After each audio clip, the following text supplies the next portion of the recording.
Divine को कुछ लोग महसूस कर पाते हैं और कुछ लोग कहते हैं कि उन्होंने उनको साक्षात्कार किया, देखा उनको।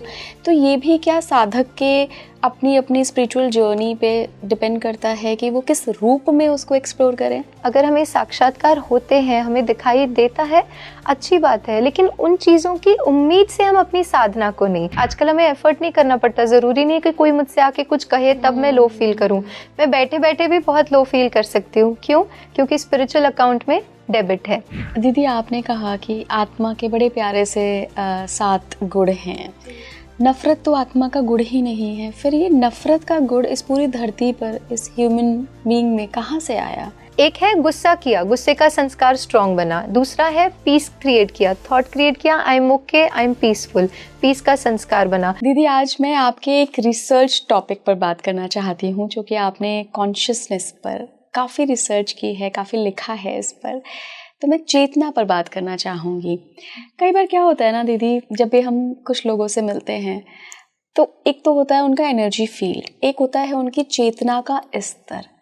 कई लोगों से मिलकर मुझे ऐसा लगता है कि मुझे कुछ ज्ञान का डाउनलोड हो रहा है, मैं कुछ ऊपर की तरफ बढ़ रही हूँ, कुछ मुझे ऐसा लगता है कि जैसे अच्छा सा लग रहा है। और कुछ लोगों से मिलकर लगता है बस छोड़ दो यार, इनसे बात ही मत करो, यहाँ से हट जाओ।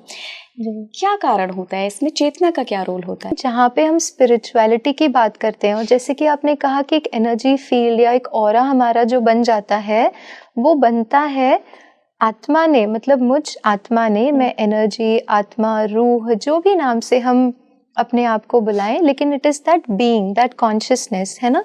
वो कॉन्शियसनेस जो संकल्प क्रिएट करती है, वो यहाँ ब्रेन को टच करती है।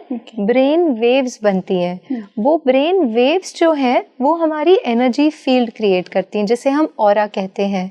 तो जब हम किसी से पहली बार मिलते हैं, कई बार हमें बहुत कंफर्टेबल फील होता है। सबसे पहली वजह तो है क्योंकि वो सारा दिन उस हायर फ्रीक्वेंसी वाइब्रेशंस में रहते हैं। हायर फ्रीक्वेंसी वाइब्रेशंस मीनिंग मुझ आत्मा ने जितना जितना आत्मा के जो गुण हैं, सुख, शांति, आनंद, प्रेम, पवित्रता, ज्ञान और शक्तियाँ, ये है आत्मा के ओरिजिनल गुण। जितना जितना मैंने इनके आधार पर संकल्प क्रिएट किए। फॉर एग्जाम्पल, मैंने किसी के लिए अच्छा सोचा, किसी की केयर की, किसी को कंपैशनेट वे में उनके साथ बिहेव किया। हमने जितना जितना इन गुणों के आधार पर संकल्प क्रिएट किए, हमारी ऊर्जा जो है वो ऑटोमेटिकली पॉजिटिव हो गई। और उस एनर्जी फील्ड में जो आते हैं उन्हें वो कंफर्टेबल फील होगा, क्योंकि वो भी कॉन्शियसनेस है, वो भी आत्मा है, और उस आत्मा के भी वही गुण है।